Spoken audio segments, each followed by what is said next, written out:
and experience the Indian hospitality.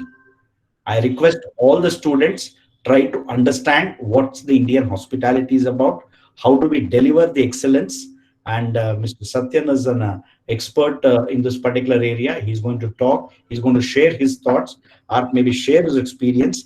At the end of it, we all can have a Q&A session, and please note down your Q&A session, pass on to Mr. Vinay or Mr. Jason, and we want to hear from Mr. Satyan. And thank you, Mr. Satyan, for coming and sharing and your thoughts and coming to us. Thank you. Namaste. And Okay, thank you, sir, your valuable insights to this webinar. Now I request Mr. George Jason, Head of the Department of Hospitality Management, to introduce the guest of today's resource person, Mr. Satyan. Over to you, sir.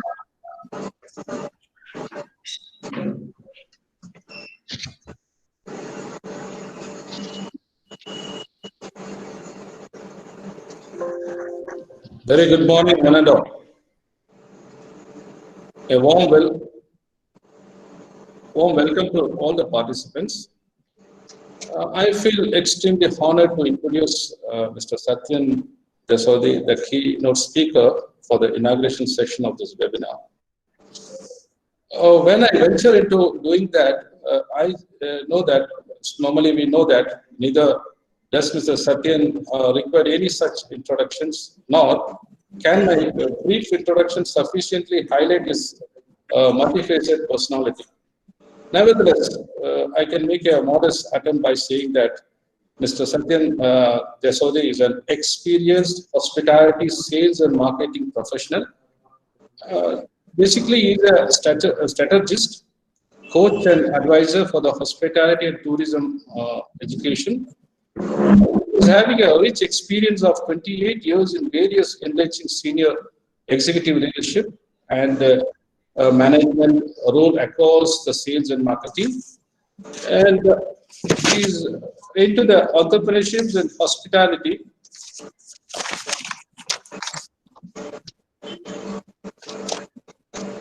And food and beverage management. He has a rich experience of business administration, retail organizations and training development, which allows him a quick contribute to the critical organization needs. He is in different business environment and understand the art of building the relationship, enabling the people and resolving the complexities. We are really thankful, Mr. Satyan, for taking the time out of his busy schedule to attend this webinar. So it's indeed a great privilege and honor to have you today with us on this webinar. I hand over the session to Mr. Satyan. The floor is yours. Over to you, Mr. Satyan. Thank you. Good morning, everyone. Good morning, students. Jason, am I audible? Can you hear me? Yes. we can hear you. Good morning to you. Okay, great. Good morning, sir. So, good morning, students. Thank you, Commander Satish, for the lovely words that you shared. Mr. Jason, thank you for your kindness and for having me over. It's my pleasure. And let's begin the conversation, if I may say so. So the topic for today is career growth and leadership traits in the hospitality and tourism industry. Well, first and foremost, to all the students who have woken up so early in the morning, thank you. I know online classes, webinars are too much in your scheme of things right now. And for those of you who are attending this, thank you for taking the time out. And thank you to the Educational Institute for organizing this. I'm happy to be here, and we can start, Jason. Is there anything? How do you want to take it forward? Let's go. Sir, ahead. You can go ahead, sir. You can go ahead, sir. Please. All right. So typically the industry is too big under the aegis of hospitality and tourism. It's too vast a term. Career growth today, everyone is afraid. what's going to happen for tomorrow and the day after, especially the students of the final year, third year who passed out last year, unfortunately left without jobs, and even the current third years or the final year students who will pass out in a couple of months from now. So we're going to speak a little bit about your career growth and what to expect in the coming future. So I've broken this down into a couple of points, and I would request the students, if you have questions, as mentioned by Mr. Jason and Commander, jot it down and then you can share that at the end. So let me finish what I want to have this conversation with, and then we can have I'll be happy to have a Q&A. All right, so a couple of points. So what does the future outlook for the hospitality and tourism industry look like? Well, if there's anyone who gives you an answer or says that I know this is going to happen tomorrow or day after or 5 years down the line, is lying, because nobody really knows what's going to happen tomorrow. We didn't know a year back, exactly a year back, that COVID is going to hit us so bad. Amongst the first cases that came out in China for this virus were somewhere in November, December. The world didn't take it seriously. We didn't take it seriously. It was only sometime in mid-March or April that everyone realized how bad it was, right? So anyone saying that, they will know what's going to happen or what's the future of any industry is basically lying. At best, there can be a guesstimate. At best, there can be thoughts that people can put saying this is the direction that an industry is going to take. In my opinion, the global economic system is going to evolve on how, and it's going to depend on how we act today or how we have acted in the past few months. If you see, certain governments in the Western and Eastern parts of the world who opened up their economies have had to shut it down. So it's like a give and take. We really don't know what's happening. Sometimes we open, sometimes we close. Why am I giving this example? Is exactly because travel, tourism, and hospitality is by far, amongst most industries, the highest affected. We know that. Tourism has shut down, travel has shut down, jobs have been lost, hotels, restaurants, and entertainment places have shut down. Now, what is really going to happen in the future? In my opinion, the future we will all bounce back for sure. Businesses have already started bouncing back, but there are a few things that are going to be more critical and more important, and I'm going to put them down in not in any particular order. I think the mental resilience of people, of students, of leaders, of managers, of teachers, of parents is going to play a very important role. Mental resilience. Mental resilience means the strength of your mind. How many times you're going to fall down, and how many times you're going to get up. Okay? We haven't had this kind of an experience ever before, where the entire world has shut down, literally. We didn't know what to expect. I mean, everyone was happy first. Chutti mila. We are closed. We can enjoy. We can do what we want to do. But unfortunately, after some time, we realized that life has to move on. So you need to. I think mental resilience is going to be one of the most key important factors in any business, and particularly in hospitality and tourism, to be shining, if I may say so. If you're mentally weak or you're not able to take curved balls coming to you, it's going to be a challenge. There's a lot of fragility in businesses. Fragility means you touch it and it breaks. So the fragile businesses are already shutting down or are going to shut down. There will be a lot of meeting of companies. There'll be overtaking, there'll be mergers and acquisitions. They're already happening, they will happen in the future. Social values. Social values are going to play a very, very important role in our industry as well as in every other industry. What does social value mean? Social value mean, you heard Commander Satish talk about Atithi Devo Bhava. We've all been taught that. How many of us really believe that? A lot of us feel it's my job, I'm getting my salary, let me do that and move on. But the social value is going to be when you start valuing the anda wala, the bread wala, the paper wala, the fruit wala, the newspaper wala, the darban, the gatekeeper, the cashier in your restaurant. the check-in person at an airport. When you start valuing these people and their lives and their jobs, that is going to make you more strong and a better human being. So companies and industries are going to look for resilience, in my opinion, very, very strongly. They're looking for social values, okay, how strong your values are going to be. Specifically, from a skill set perspective, I have a section which I'm going to speak upon a little later. But right now, some of the things that I would want to touch upon are customer experience. Commander Satish spoke about that. Few industries that I could think of that will definitely take off and need hospitality and tourism industry related people are facility management. That's an area and an industry which is not looked upon very strongly. Food processing, retail, multiplexes, everything and everything to do with recreation is going to need students of hospitality and tourism. The way I look at it is, change creates opportunities. This is a time for each one of you and us to seize the opportunities. Who knew that you would be at home and the college is going to do online classes? Who knew that we were going to be in this situation talking to each other across, a medium of internet and Google Meet? You've done this. We all have been doing it. Sometimes it gets tiring. I understand. But the fact of the matter is that these are opportunities that have been created. There have been companies that have changed their course. There are companies that have changed their whole business plan. There are people who are manufacturing something, then they realize there's an opportunity to make PPE.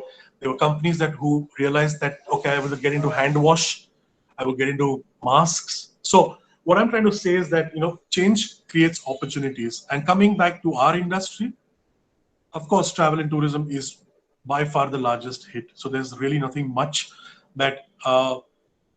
change that I have seen, or I do foresee.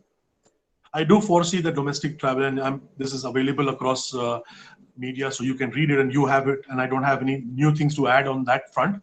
But from a food and hospitality industry, I think this whole new wave of doing home cooking, trying to sell from home, becoming an entrepreneur or trying to become an entrepreneur, these are going to hopefully continue for a longer time. That having said, crowdfunding is a concept which is not new. The industry, and here I'm talking about food and beverage industry, is going to get brands, leaders, chefs, new chefs, catering college students or otherwise, who will seek crowdfunding and they will start their ventures. It's already started. It started in India, it started abroad. You don't need a capital investment from somebody. You can have a crowdfunding. But for that, you need to be excellent in your craft.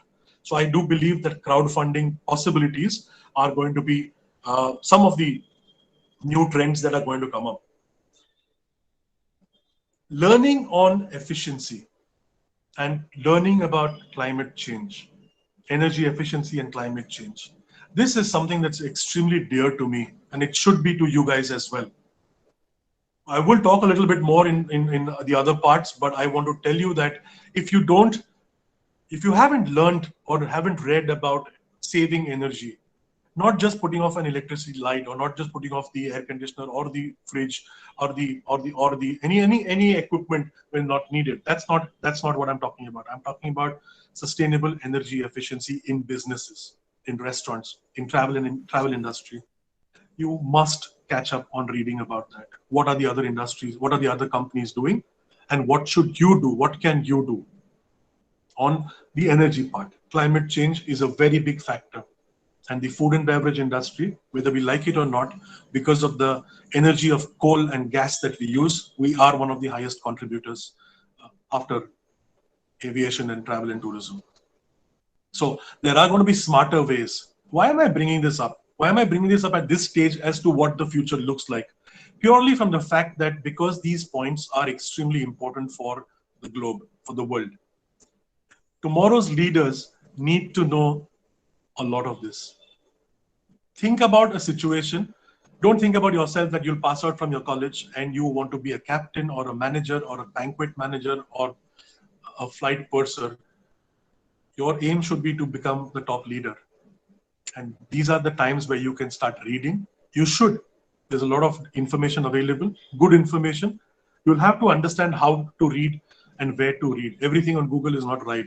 Everything that pops up in the first 10 points or topics on Google is not correct. You'll have to find your own way. But start reading about how organizations, hotels are making an impact in these areas. And lastly, I think authenticity is going to be extremely important. If you're not authentic, if you don't mean what you're doing, then Atithi Devo Bhava doesn't mean. There are two ways of welcoming a guest, and we all experience that at an airport, at an airline, and even in a restaurant or a hotel. You know when a person is smiling fake, as we say, plastic smile, and you know when a person is genuinely smiling and welcoming you, right? So that's authenticity, and I'll speak a little bit more on that in a bit. So that's my starting comments on what does the future of the hospitality industry look like. It's too large a topic and too large a question. It definitely needs conversations, but I think if these few points could be considered, and I want to end here this part by saying that anyone who tells you that this is the future of the industry or this kind of food will work or that kind of destination, dream, wedding or holidays will work, they're lying, because we really don't know what industry is going to, which part of the industry is going to succeed. It's a wait and watch, but I would like to share with you that there are happy times going to come. You just have to wait and watch it out. And this is the moment of our being resilient. Yeah.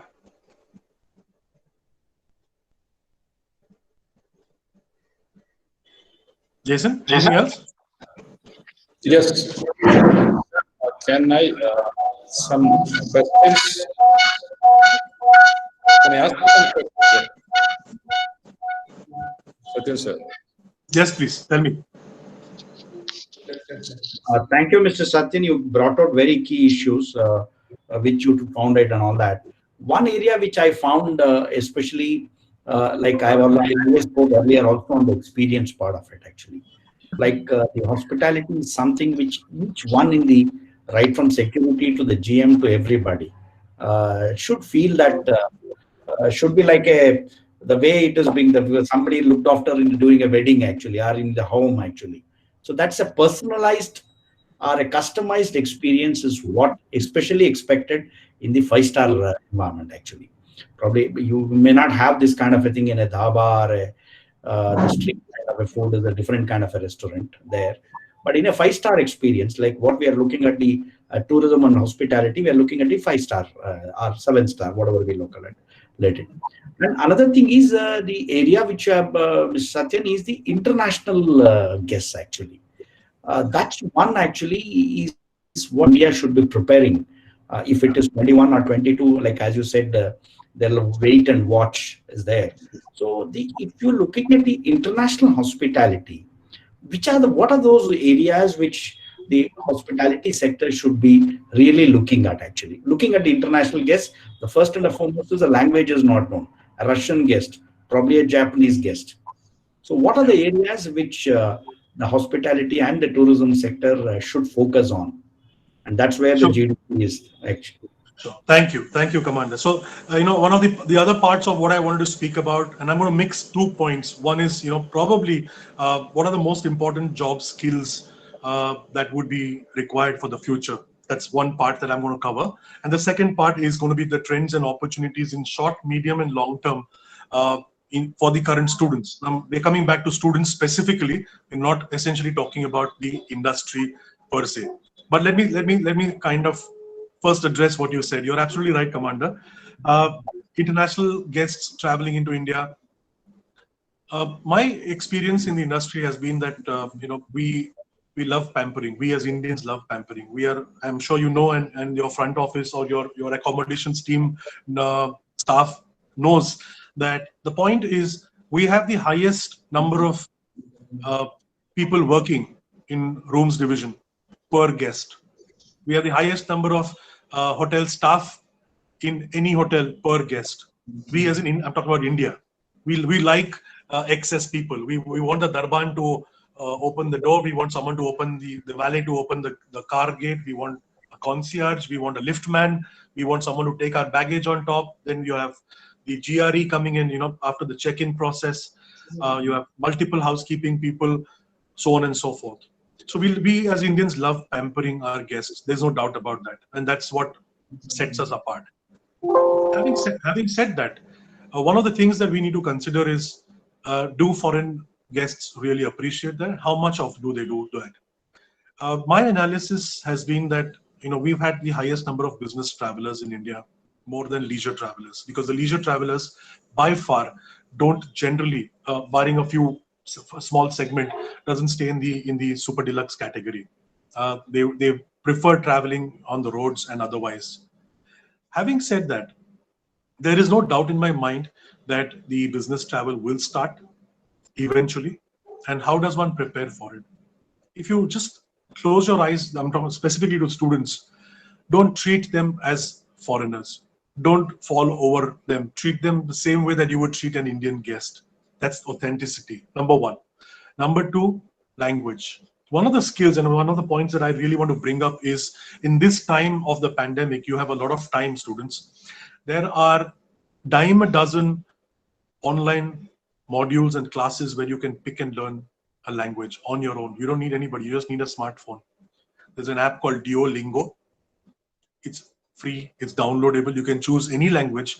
And within 3 to 4 weeks, you can learn a very, very advanced stage of speaking and conversational language in any of the languages of the world that you want. It's Duolingo, Duolingo. Try it out if you haven't. It's great for French. It's great for German, Chinese, Mandarin, Russian, and any other language, German as well, Hindi, English also. So having a knowledge and working knowledge of a foreign language is going to be definitely an exceptional plus point in my opinion. I want to come down to short-term, medium-term, and long-term. What should the students be doing? In my opinion, and out of my experience, I am suggesting, and in fact very strongly, that students should be sponges to learn. They need to learn. They don't need to waste time. I know it's extremely difficult to concentrate when you're sitting at home and you have these online classes, but trust me, you don't want to miss out on learning. You can learn at your own time as well. So please be a sponge and learn. You have to read. You will have to develop the habit of reading information related to the industry, get more specific about what the world is doing. You need to build your digital skills. When I say digital skills, they're just not about WhatsApp and Facebook and Instagram and posting pictures and writing comments. It's purely about how can I even conduct a webinar? How can I do a video recording and edit the video recording? You might say, why is this important for me in my future job? You have no idea it will be so important for you. Whether you're in banquets, whether you're in front office, whether you're in kitchen, if you want to be a chef and you want to send something across, you might want to edit your own video, add music to it, and then send it out. And it doesn't take time. Learn these new skills in the short term I'm talking about. They keep you occupied. They'll take your mind away from some of the stuff that is happening or some of the stuff that is worrying you. Read trade magazines, subscribe to them. There are a lot of trade magazines online, mostly now.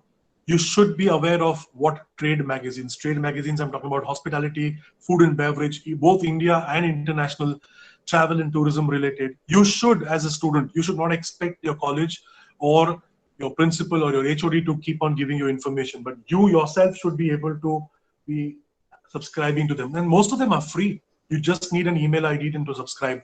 What you get from there is an immense amount of international knowledge, what's happening around, even domestic. You may not know that what company has merged with what. So these are short-term things that I would suggest. If you are a kitchen person or aspiring to become a chef, start practicing your skills at home. Fix a particular time in a week, maybe 1 day or 2 days. Create your own recipes. Do a video of it. Practice your basics, whatever you've been taught in the first year, second year. If you're in the first year and you're not taught something, start re-practicing what is being taught to you online. Make a pav bhaji, make a puri bhaji, make a idli, make a dosa. Try it. Burn your hands. Why am I saying these? These are short-term things because they'll keep you occupied, keep your mind set in the industry that you are. Now, in the medium term, more or less, we spoke about some of the points, but I think, and I'm going to come back to this, is you should have a target of in the next 1.5 month. I, as a student, I, as a professor, will learn more about climate change and sustainability of food and how it's going to affect the future. This webinar, I'd love to speak a lot more about it. I really would. These are my favorite topics. I am championing these causes within the industry and outside, personally and professionally. This is too short a time for us to talk about it, but I would urge you guys that read a little bit about food sustainability. There are new types of movements in food that are happening in the world. Upcycled food, recycled food. What are they? What do they mean? What do you understand by them? They're one Google away for you to understand a very basic single line explanation, but it's not that simple. Imagine you're making a sabji out of a watermelon skin, the green part that we throw away. I'm just giving you a very small example. When you use that sabji, the green part or the shell or the skin of the watermelon, and create a dish, that's called upcycling of food, where you are actually having zero waste in any food. Radish, we normally eat radish, what is grown under the ground. That's what we eat, radish or carrot. But there's a stem which we throw away, and then there are leaves that we throw away generally as a tendency. Today, if you go in the market, I'm just giving you a small example, bear with me. If you go in the market and buy carrots, you will not find carrots with the danda and the leaves, right? You will just find the clean carrot. Chefs are moving towards this of using the danda and the leaves and creating, not wasting any part of any vegetable or meat. That's upcycling of food. Okay, why am I saying this? For people in the kitchen industry, think of yourselves 2 years down the line or 1 year down the line. When you get back to working, trust me, these things are going to be extremely important. And if you, as amongst the hundreds and hundreds of catering colleges in India, you from a Mysore college can comment or say, I know I can create this from this. I know about upcycled food. I know about regrained food. It'll be an advantage for you. More importantly, you will earn respect that, okay, you've not wasted your time. You know more than what generally. Tomorrow, the trend will come in India. It is going to come. But there are some chefs who are working towards it. You should start working as students, learning about this. In the long term, I think you guys should also be open to job industry changes. Why do I say that? Yes, everyone who joins the hospitality industry or hospitality and tourism industry wants to join a 5-star, 7-star, or an airline, either as a purser or whatever. I'm not saying no. I myself am from the same industry. I am with you. I understand the aspirations. But you will have to be able to be open to move to industries which could add more value and who could see you as a value-added person. And this is specifically for the current third years, if they are here, if they're listening, or maybe they'll see this later on, or even for the batch that passed out and is waiting for opportunities to get back to. There are opportunities in retail that you could work. There are opportunities in sales and marketing, food processing, online business models, whether it's a Swiggy, Zomato, or the types of those, or smaller restaurants with very, very famous chefs that you might want to work with. You'll have to be open. Keep your minds open to saying, I will take a job that comes to me, because really we don't have an option right now. Take up a job and then move to probably getting back. Hotels, airlines are going to take time. First of all, they're going to take their people whom they have stopped hiring, or maybe they've put them on holidays or retrenched them. They will take them back. So there will be rehire. I'm not saying no, there will not be, but it's going to take some time. I want to talk about 2 particular points for you guys before I move into skills and more deeply into skills. It's 2 areas for the future that you should consider are sales and marketing and food processing.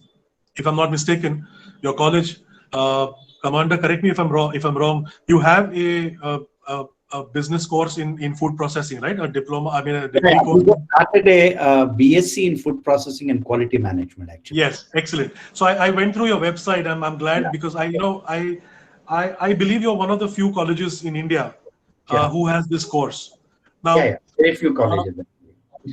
your hotel management and travel tourism students should also look at. I'm not asking them to do the course, but I'm looking at them getting into the food processing industry. The food processing industry. I'll give you a small example. You take Godrej, your chicken nuggets or French fries. You take McCain.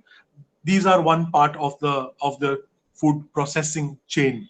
You have good Wenky's, who does chicken and cutlets and for various other international brands. You have masala makers, Indian and international. They will need and they do need people from a hospitality background. It's just that food processing as an industry is not on anyone's priority. But imagine you can become a chef in a international brand, KFC, Pizza Hut. So these are chains which will accept you guys as a hotel management background with experience in food processing because you understand that these are processed foods.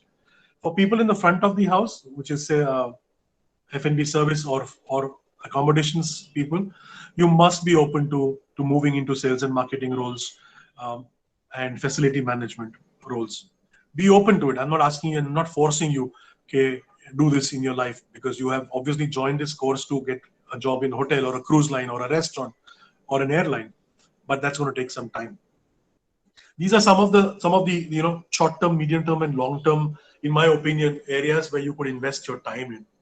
Now, coming to specific skills, okay, digital and artificial intelligence knowledge.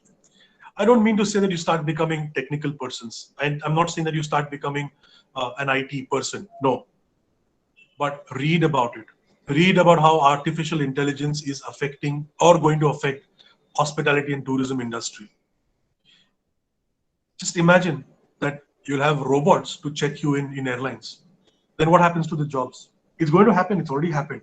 Now, why is it important for you to read about this and at least know? I'm not asking you to become a digital expert, but I'm talking about having basic working knowledge of artificial intelligence. Where can artificial intelligence be used? How is it being used in today's food and beverage industry? In India, there are examples. I'll give you one example. Uh, Tata, they've started a brand.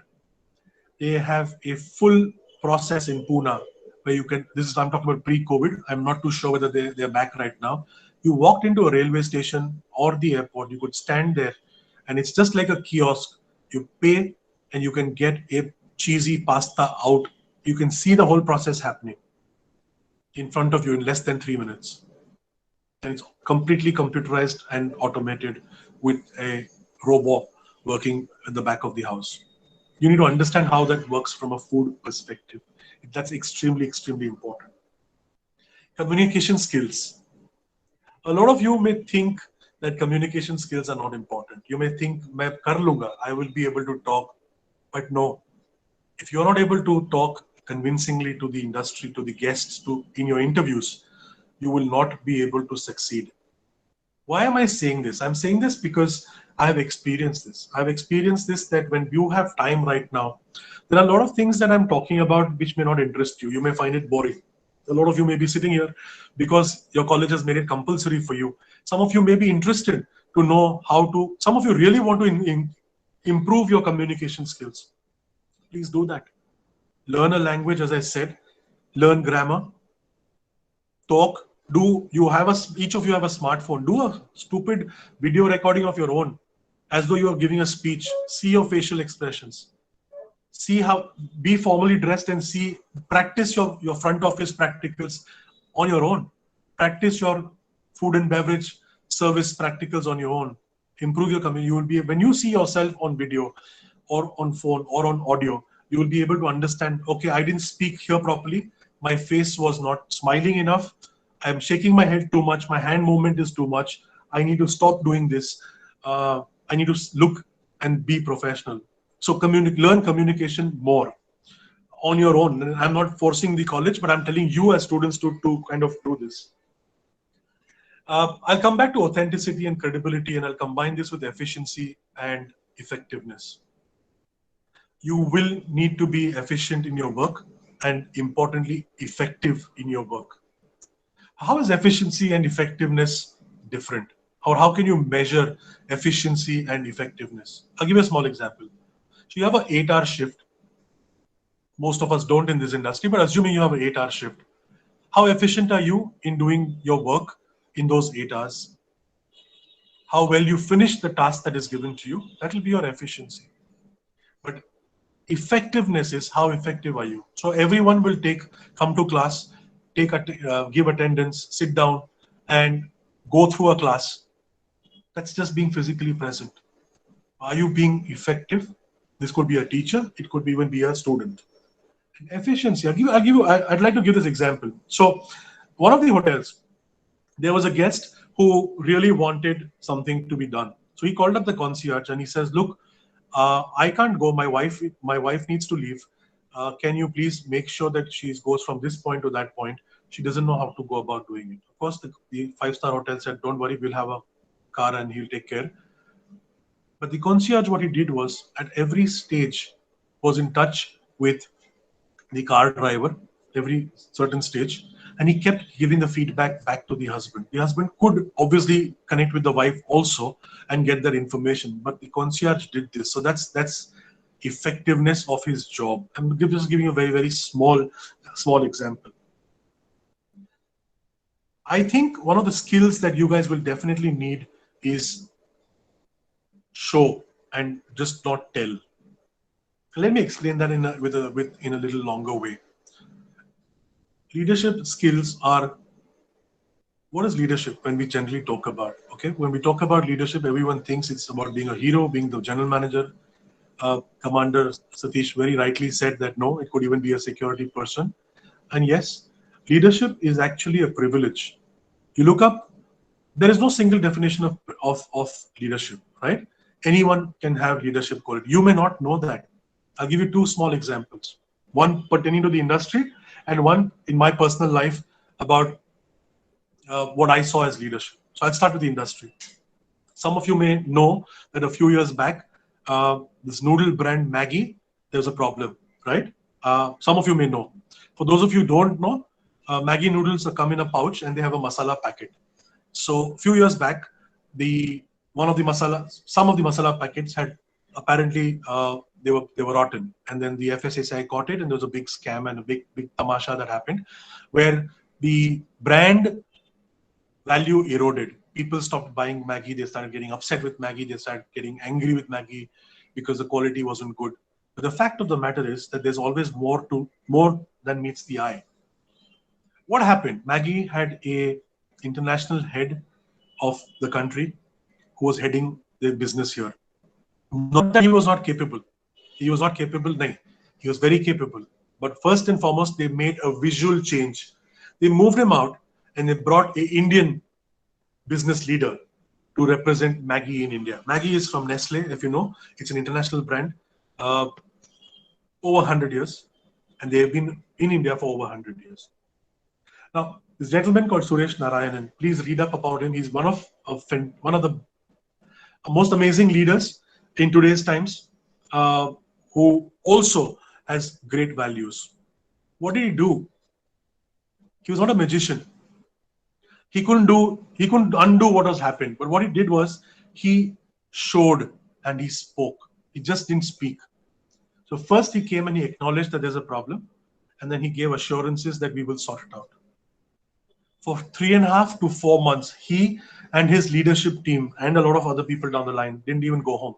They stayed to fix the problem. They stayed in the office. I'm telling you out of experience. I'm telling you, it's just not hearsay. They fixed the problem from kahan se chalu hua, kaise hua, how did the masala become spoiled? Was it our raw material problem? Was it transportation problem? Was it storage problem? When they realized what the problem was, and I'm not going to say that here because it's not for me to say that, they didn't make it the enemy. all they did was they acknowledged that there was a problem and they tried to fix it. They had lost faith, they had lost business, and they came back with a bang. And today, even then, people were still buying Maggie, and today they still are buying. What am I trying to say here is that leadership doesn't have to be only internal. It definitely has to be external. You got to show your leadership outside. It's about a skill that you have. It's not about the personality. It's not about clothes that you wear, but it's about how you present yourself. It is amazing. Please read up on this case study of how Maggie bounced back. It's there. You can search it. Read through some of the nonsensical stuff, but read through the leadership part of Suresh Narayan, and I'm sure you will understand a little bit more better. Why am I giving you this example? I'm giving you this example because he did not make any noise. He did not fire people. He didn't fire a single person. And again, as I said, I'm not talking about who is at fault or how is it at fault. All that they wanted to do was to make sure that they solve the problem and get the trust of the government, the people, the consumers back. And what a way that they've bounced back with. That's one. The other small example, and it's a really old story. This was somewhere in 2012. I was working for a multiplex organization. I was the vice president of operations, and we had, as an HR activity, we had taken our team, including the leaders, on a mountain climbing expedition. And we realized that, okay, we can't climb mountains, so we'll do a fort. So near Pune, near Bombay, in Maharashtra, there is a fort called Sinhagad. So we were doing the Sinhagad trip. We obviously had a team of professionals who came, who were good at taking us to up and down the fort and all of that. So we were like rappelling. I was much heavier than I am right now. I used to be about, if I'm not mistaken, at that time I was about 187 kilos. I was really, really huge. But I still walked down the hill. It was easy to walk down the hill. I was scared. But coming up the hill was a big problem. If any of you have seen mountains, okay, they look very big from down. But when you're walking, there's a small road. It's very patli. It's like a small lane that you got to walk, right? And you got to touch the mountain. The other side is the valley. It started getting dark. It started getting dark and it started raining.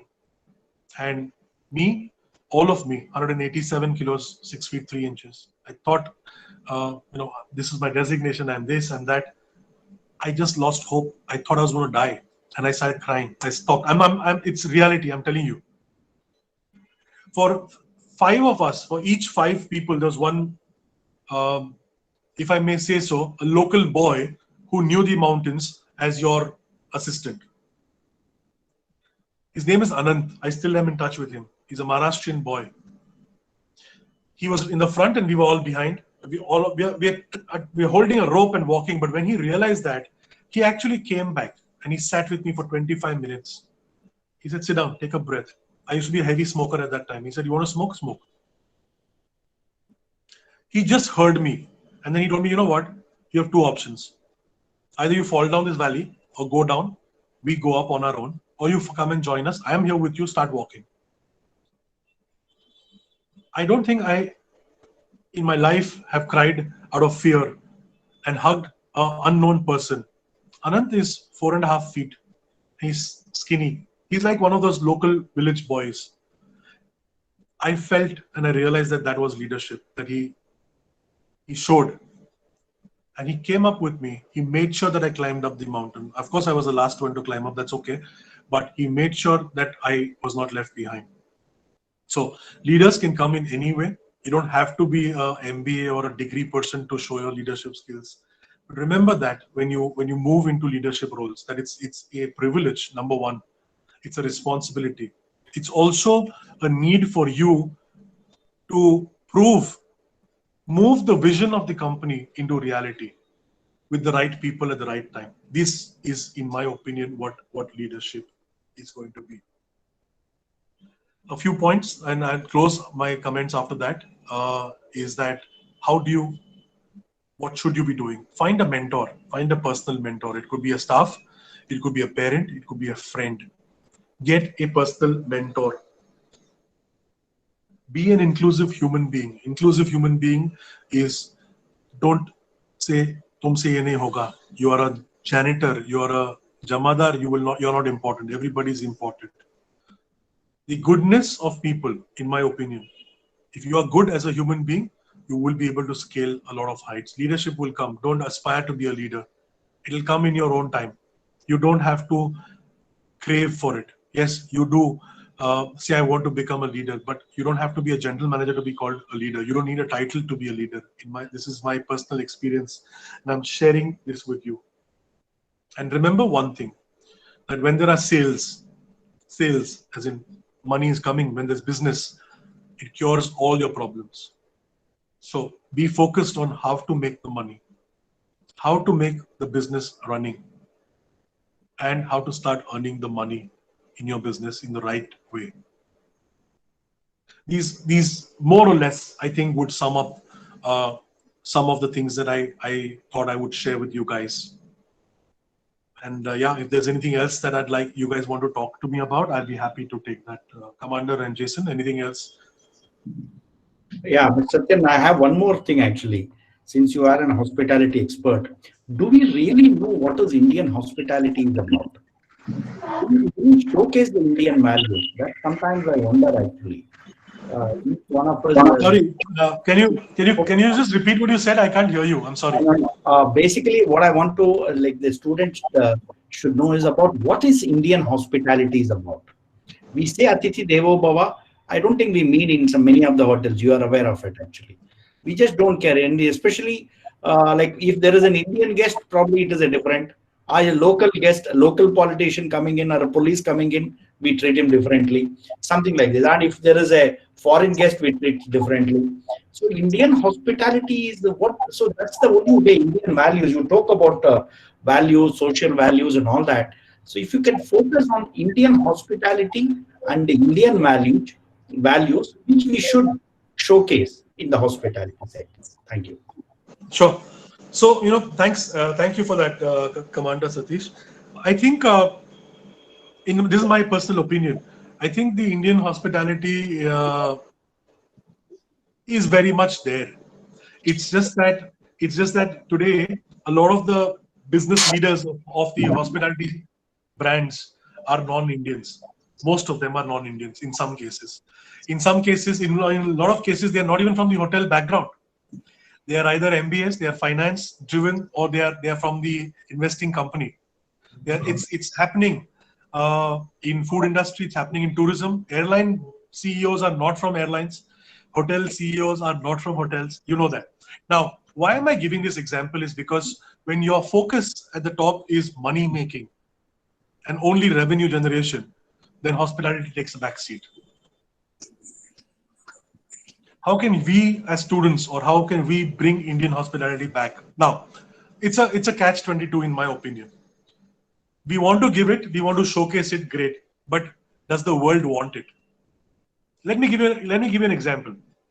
I was in Bangalore for about 9 years of my life working there. ITC has 2 beautiful hotels there, the ITC brand.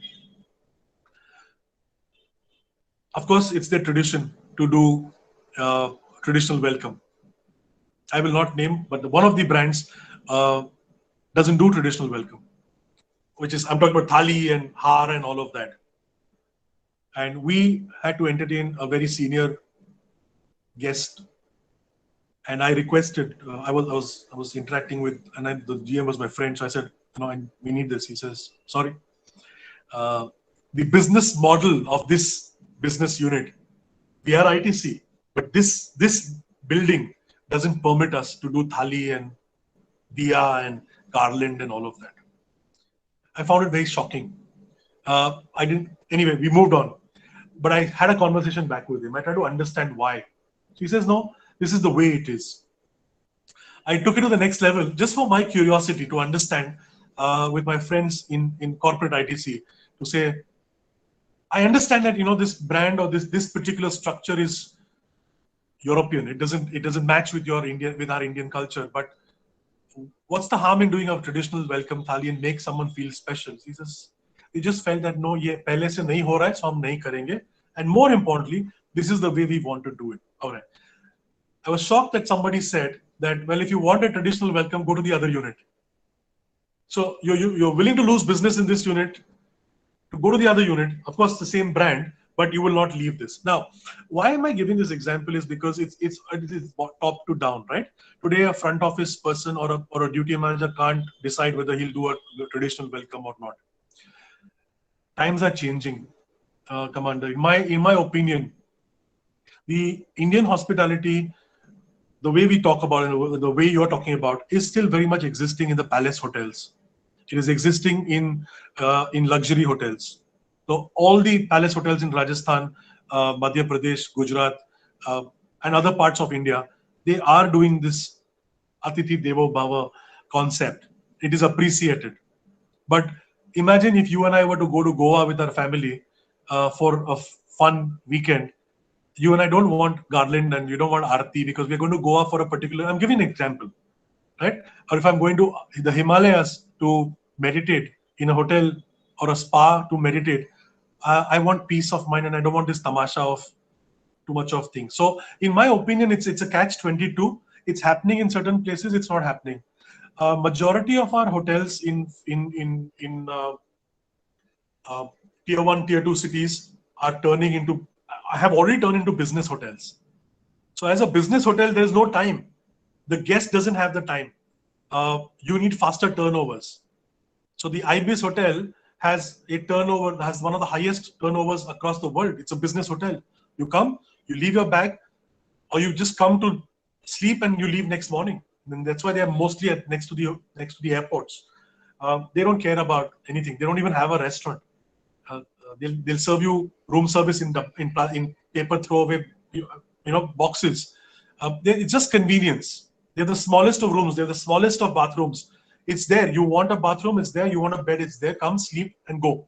So the point is, as a consumer or as a traveler or as a buyer, I need to understand what am I expecting.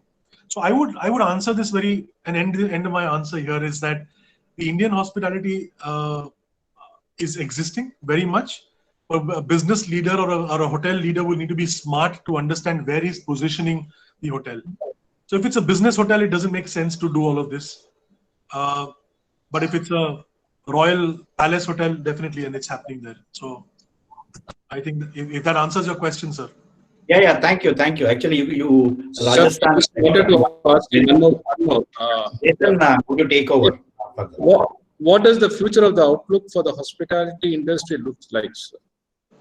Sorry? What is Jason, the outlook? What does the future outlook for hospitality industry looks like? So I already covered that, Jason, in my opening statement. So we've kind of covered that. If it's a question from any student, then Yeah, fine, sir. Fine. We've already covered that part. Yeah. Oh, good, sir. Fine. Are there any questions I could take? If there is, let me know. So I have one question, sir. So 1 minute. Yes, please. Okay, there is a notion that when we are studying at our degree level, so these three important factors which will strongly influence a leader. One is authority, the responsibility, and accountability. So how it will influence as a leader in travel and tourism sector? How these three factors are related to our industry?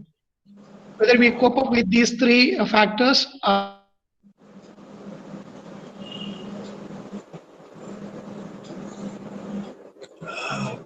Sorry, you're frozen. Are you? Sorry, It's audible? Your screen froze for the last 30 seconds. Can you repeat what you just said, please?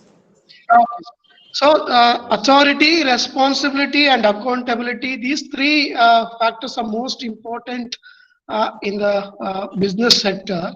So how these three factors are strongly influenced to become a good leader?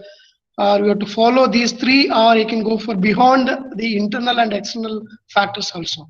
How it is affected in leadership styles. Thank you. Thank you for putting this. don't mind me saying this, but you know, these traits are generally what books prefer, and they say that a leader has to be authoritative, responsible, and accountable. Well, I look at it this way. First and foremost, it's actually the other way around. You need to be accountable. What does accountability mean? That it's not just with leaders; it's with any role.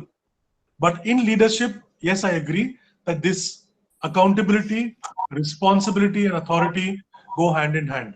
Now, let me give you an example, and I hope I can answer this in the simplest way. I'm not going to drag it and stretch it. I think we're just on time. You need to have the responsibility to complete a task. Yes, but if you don't have the authority to complete the task, then there's no fun. So I'll give you an example, and I'll give you a travel and tourism example. The responsibility of a person who is checking you in at the airport for an airline is to check your ticket, your boarding pass, etc. But if that person doesn't have the authority to upgrade you, then there's no point. Number one. Systems might be placed and say, okay, this one doesn't have the authority, but the next person has the authority. Great. But if nobody has the authority and only the general manager or the commercial director can take the call of upgrading people, that doesn't make sense. And authority, unfortunately, is a term which a lot of people misuse. They think that because I am a leader, I have the responsibility and the accountability. I have the authority. It's like, I can't dictate, I can't demand. You shouldn't demand, you should command. So if someone doesn't respect you, there's a problem with you. Either your skills are not right or your approach is not right. I'm not talking about you, I'm just giving an example. So yes, responsibility, accountability, and authority are very, very important in any role, not only in leadership role. But it's also important to understand that what is the responsibility? What is the task given? What is the accountability? If the task given to me is to turn around the sales of this airline in 3 months, that's the responsibility given to me. Okay, great. But what's the authority? Do I have the authority? Do I have to keep going to the board to make every change? If I have to change the uniform, if I have to change change the price of a seat or change in-flight dining menu, if I don't have the authority to do that, then that responsibility is of no use to me. Make sense? Yes, sir. Sure, sir. Thank you, sir. Thank you so much, sir. Thank you One so more much. last question from the student side was question regarding the future of cloud kitchens. They want to know about cloud kitchen. It's already mentioned, I think. Future of? Cloud kitchen.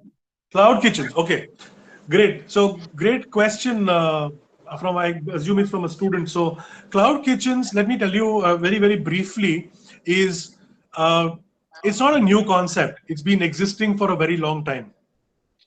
It's just that a smart marketing manager gave a new name to a delivery model, a consolidated delivery model, and said cloud kitchen. Okay. Basically, a cloud kitchen is a place which is not visible. It's in the back of the beyond, where it's like a factory. Let me give you an example. You have a factory where you could have 3 or 4 brands. You have all the infrastructure where the brands can come and start selling from. It's more of an online delivery model or an in-call delivery model, visible or not visible. It could be one single brand with multiple brands, or one brand which has multiple types of food, or it could be 4 or 5 different types of brands who have come under one umbrella, under somebody else's business plan. The future of this, I believe, is it's great. It's a great opportunity for people or brands who are coming up in life who don't have the money to invest in a full-fledged restaurant. How do cloud kitchens work? So most of these cloud kitchens are supposed to work where the bigger brand umbrella gives you an empty shell space. So try to visualize. We all go to food courts, right? When we go to a food court in a mall, you can see Papa John, you can see Pizza Hut, you can see Marush, you can see Adyar Anand Bhavan, you can see Tangabali, you can see Bimas, all of those small restaurant brands in those small pigeonholes. Imagine the same thing, but in the back of a wall without any visual. That's exactly what a cloud kitchen is. So it gives you the same space. You can have the 4 or 5 or 6 brands, but it's a call-in service. You either can place your orders online or through a call-in service where delivery happens. Now, the business umbrella, if I was to do a cloud kitchen or I was an owner of a cloud kitchen company, I will give you as a restaurant the space, the infrastructure, and I will take a fee from you, a signing fee and a percentage on your business that you do. So it's a tricky one, but there is a future for it, definitely. My advice would be don't tie up with anyone and everyone who says I'm doing a cloud kitchen. Today there are a lot of people who are teaching about cloud kitchens and they have never stepped into a kitchen themselves. So you need to be you need to be clear about how you want to do this. But in a short answer, the future is good. It will be a crowded space. When I say crowded, means it's going to be like you are today. Let me be very honest and ask you: you have Swiggy, you got Zomato, and you have 25 other restaurant home delivery numbers. But who do you turn to first? You will turn to the one where you have the most comfort and who has the most access of brands. So either Swiggy or Zomato, in most cases, as a psychology. So I'm not saying that they are bad, but they are. It's going to be a crowded space for sure. Sir, I just want to introduce our Dr. Satish Shetty, sir, who is heading the tourism department. Satyan, sir, I just want to introduce our Satish. Dr. Satish Shetty is heading the tourism and aviation department. Hello, Doctor. Pleasure. Thank you for joining in. I was traveling from Bangalore. I'm sorry for my not keeping the timing. I got delayed due to heavy traffic. So, but I was watching online. I could not interfere in between, but it was very good. Mr. Satyan, I really enjoyed your talk. Excellent. I think an excellent one. Satyan sir, you belong to Rajasthan? No, I am. You belong to Rajasthan? No, I'm from Gujarat essentially, but I'm born and brought up in Bombay. Gujarat. Nice, sir. The students have learned a lot. I think I hope to meet you physically, not virtually, sir. I expect you to come to the college and meet all our students and all our faculty. I'll be happy. Thank you thank you to Mr. Jason, Commander Satish, Doctor, and everyone else and the students. Thank you for doing this. I've enjoyed myself. I hope I did justice to you and your students and your topic. And I look forward to hopefully meeting you all in person. And thank you, Vinayji. It was fantastically done as well. Thank you, sir. Thank you. Kenji, it was very important was the food sustainability actually. You spoke about food, energy, and zero waste actually. Yeah. So we'll have one session exclusively on that actually. So I'll be happy. Yeah, I'll be very happy. Another key issue in the hospitality sector actually. That's one of the. I forgot to mention one more thing, sir. Here, sorry to interrupt you. Satyan sir is from an alumnus of Harvard Business School, which I forgot to mention it in my introduction. Okay. Sorry, I'm losing the audio. What is being said? Sir, I was not able to mention about your alumnus from the Harvard Business School. Sir is from the Harvard Business School. No, please don't worry. Remind it once again. Yeah, thank you so much.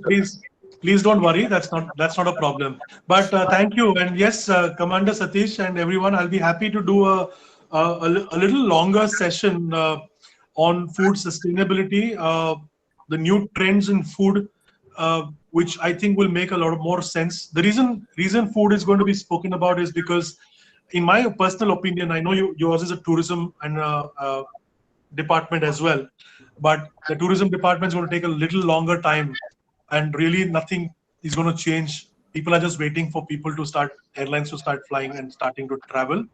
But I think, yeah, in the food space, we could do a little bit more. It'll be great to talk about sustainability, food waste, and upcycled and recycled food. That will be an interesting topic to speak about. Yeah, we will have a workshop actually. We'll plan for a workshop. Mr. Jason will plan for a workshop.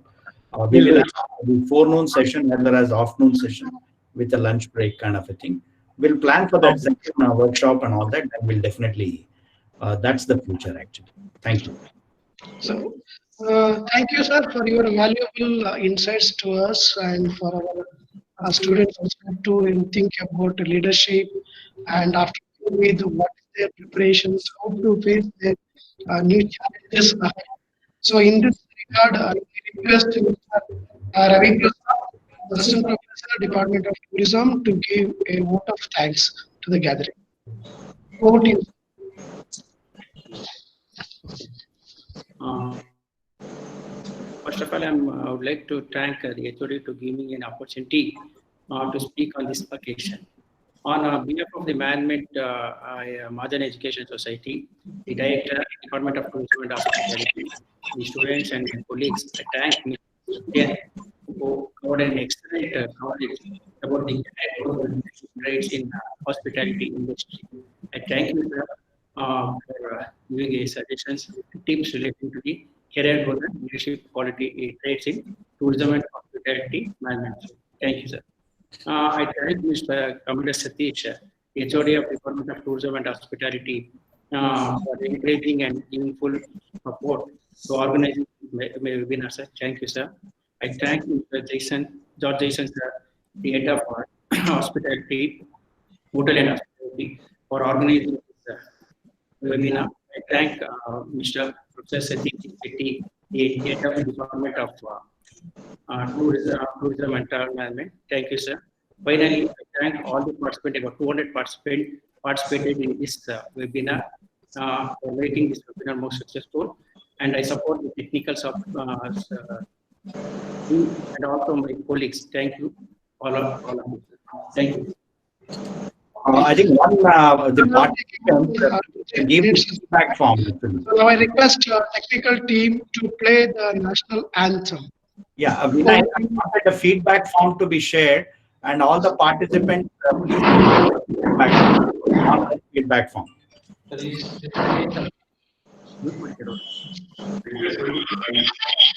Request everyone to rise on their places. I request all to rise for the national anthem. Towards respect towards national anthem.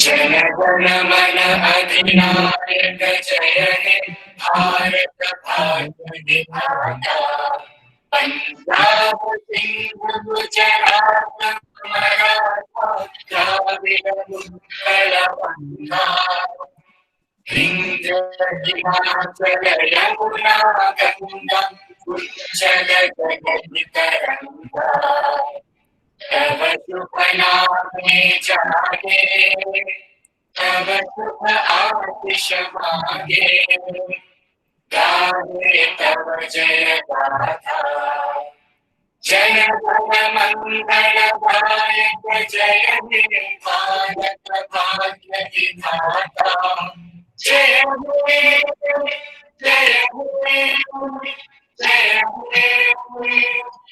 जय हे जय जय जय हे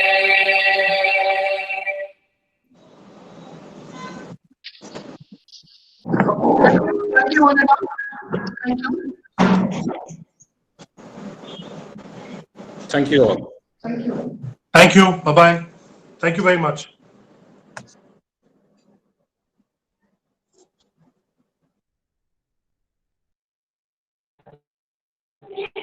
Thank you, sir.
Thank you, students, for participating. Thank you, sir. We'll meet in next webinar. Thank you, sir. Have a great day. Thank you, sir.